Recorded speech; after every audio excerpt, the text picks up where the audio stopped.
So you're driving down the road, and then air goes through the grill into the radiator, and so the radiator cools off the coolant that goes through the system.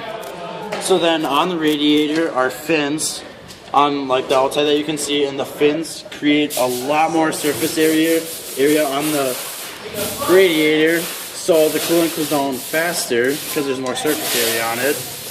And then there's a secondary radiator right there, which is for the air conditioning, to cool that off.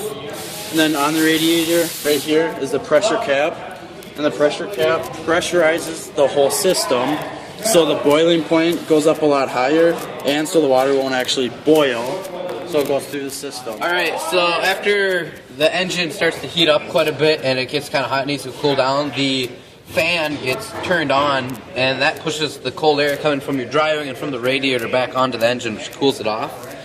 And then this is the upper hose from the radiator, and the lower hose is down in there a little ways. It's kind of hard to do it from the bottom of the car. Hard to get to. Go underneath the car and point at it.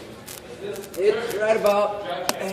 I can't see it, but it's under You can't? there. Alright, so the upper radiator hose comes in over here, comes into the thermostat right here. And this thermostat, what it does is, say you start your car when it's cold out, it's not going to let any coolant back into the radiator. It's going to stay in the engine and warm up. And once it gets to a certain temperature, it's going to come back into the radiator. The thermostat's going to allow the coolant to come back in and cool off or whatever. And then the water pump down there is what that does, is it moves the coolant through the system.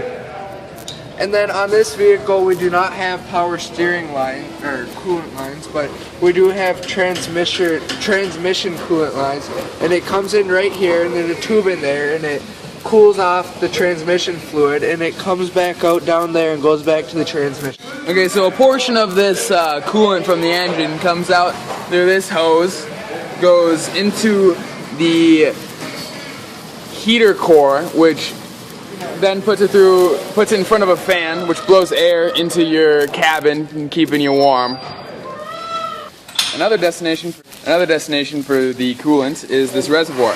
It goes in there after this, which pressurizes it, like Trevor said. It'll open up and let it come out through here, and it goes into the reservoir when it gets way too hot and boils over.